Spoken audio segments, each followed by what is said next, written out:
para onde eu estou olhando. Eu estou olhando o quê? Para a perenidade do negócio. Isso aqui não me parece fazer sentido. Já a EDP foi um pouco diferente, né? Energias Brasil. Porque eu lembro que eu comprei muito, inclusive, na época do Covid. Pô, uma empresa que paga dividendos altíssimos, um segmento muito perene. E aí ela estava bem descontada. Eu lembro que eu comprei quase R$500 mil, né, em ações de Energias Brasil. Eu devo ter recebido talvez uns 80 mil, 90 mil reais de dividendos no período. E aí quando ela anunciou que de fato iria fechar capital, né, eu lembro que a Energias de Portugal, ela é a controladora da empresa, ela anunciou que estava muito caro captar recursos no Brasil por causa da nossa taxa de juros, né, na NTNB, pagando inflação mais 6%, e era muito mais barato captar em euro, pagando 4% de juro real. Então, quando ela fez essa OPA... De nominal, na verdade, né? Nem de juro real. De nominal, exatamente. Então, assim, quando anunciou essa OPA, o preço das ações subiram talvez 15% em 30 minutos. E era uma das minhas maiores posições na carteira. E aí é um pouco aquela história, pô, a empresa não quer mais ser minha amiga, eu não quero ser amigo dela de volta, porque ela decidiu que ia fechar capital. Então eu tinha um prêmio limite até R$24. Quando eu vendi, eu devia ter um upside de uns 8% talvez, sem saber quando essa OPA iria acontecer. Com a taxa de juros muito alta, eu acabei vendendo essa minha posição. E eu devo ter feito de caixa quase R$1 milhão nessa operação. E aí eu falei, o que eu vou comprar com isso? Então eu comprei uma empresa que hoje ela é muito perene, ela é muito sólida, muito estável e que é um pouco diferente do caso dessa outra, que é a Taurus Armas. Então o Banco do Brasil eu comprei por um motivo, Taurus Armas eu comprei por outro. O Banco do Brasil é uma empresa que ela paga dividendos há muito tempo, a empresa tem uma lucratividade gigante. Quando você olha para os múltiplos dela, cara, ela está sendo negociada a um PL de 3,64. Muito barato. Cara, isso daqui é bizarro. Ela tem um ROI de 20%.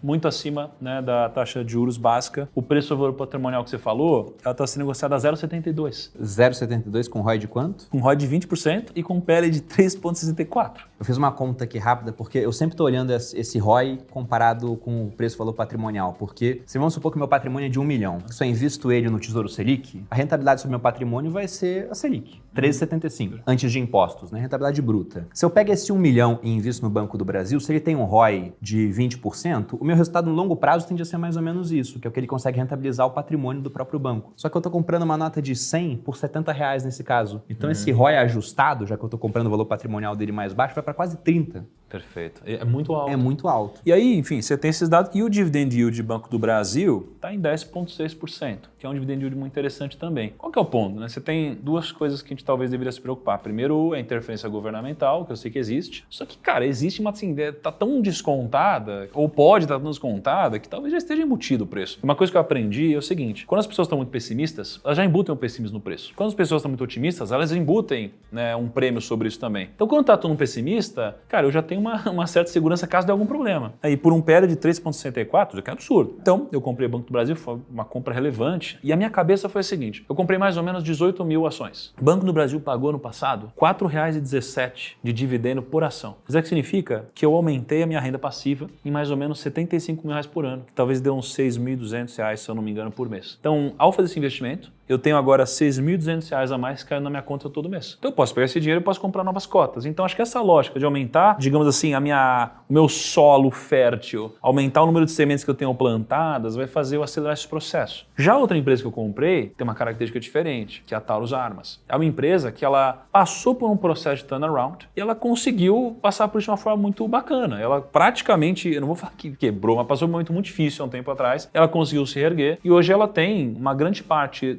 da receita dela vindo de exportação. E ela está num segmento que algumas pessoas optam por não investir, segmento de armas. Né? Fica mais barato por conta disso. E fica mais barato também por causa disso. Ela é uma empresa que pagou dividendos também interessantes no ano passado. E ela também está com múltiplos muito interessantes. Ela está com um PL de 3,10. 3,1 o PL dela. Eu lembro que eu fiz um screening, estava com os nossos alunos, aí eu comecei a fazer um screening. PLs abaixo de tanto, ROI acima de tanto, endividamento controlado, mínimo de liquidez, tal. Eu comecei a fazer vários filtros. A empresa que ficou no topo dessa lista foi Taurus Armas. E eu já tinha tirado tudo que poderia ser perigoso, endividamento, falta de liquidez, etc. Eu falei, cara, deixa eu estudar melhor esse negócio. Aí o Leandro, analista, ele fez uma análise de Taurus e aí ele recomendou compra. Aí eu me aprofundei mais na parte qualitativa. Ela tem vários fatores interessantes. Então, Índia tem um processo com ela, onde ela exporta tecnologia. Grande parte da exportação é para os Estados Unidos, então ela tem uma parte da receita vindo em dólar. Então eu achei muito interessante tudo isso, achei números muito bacanas.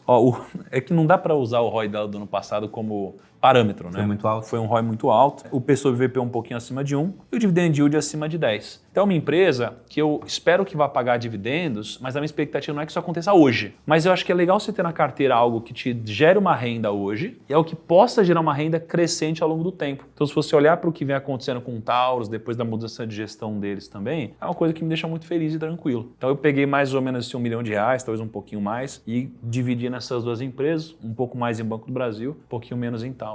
Eu não tenho nenhuma das duas na minha carteira, mas eu confesso que a mão coça de vez em quando a gente olha os múltiplos realmente muito baixos, porque você tem uma margem de segurança gigantesca no final das contas. Banco do Brasil é estatal e é federal, né? Eu tenho na minha carteira empresas estatais, mas são de estados, né? Como, por exemplo, Paraná, lá o caso de Sanepar. Outro dia eu comprei Copasa de Minas Gerais. Só que Banco do Brasil tem muito mais hedge do que Petrobras, por exemplo. Porque Petrobras está lá, está na mão do governo já. Banco do Brasil também, mas, por exemplo, a interferência em Petrobras é mexer com o preço de combustível. Interferência em Banco do Brasil é mexer com juros para conceder crédito. Bom, primeiro você pode tentar mexer no Banco Central. Daqui a 2 anos o Lula nomeia um novo presidente para o Banco Central. Além disso, enquanto não pode nomear, tá o Roberto Campos Neto lá. Tem BNDES, que ele pode usar para conceder crédito. E tem a Caixa Econômica, que não está listada em bolsa. É muito mais fácil de ter uma interferência. Então, o Banco do Brasil ele acaba ficando, considerando o Banco Central em quarto nessa lista, tirando ele em terceiro. Então, é mais difícil alguma coisa acontecer lá dentro. Eu enxergo um racional por trás. E Taurus é interessante mesmo, porque eu nunca me aprofundei no case da empresa. Mas a minha visão, olhando de fora, e deve ser simplesmente pensamento de primeiro nível, né? E não de segundo, de quem não corre atrás daquilo, é que, poxa, ganhou o governo Lula, eles são contra armamento, Taurus vai vender menos no Brasil, mas como você disse, muito da receita vem de fora. A maior receita ela vem de fora.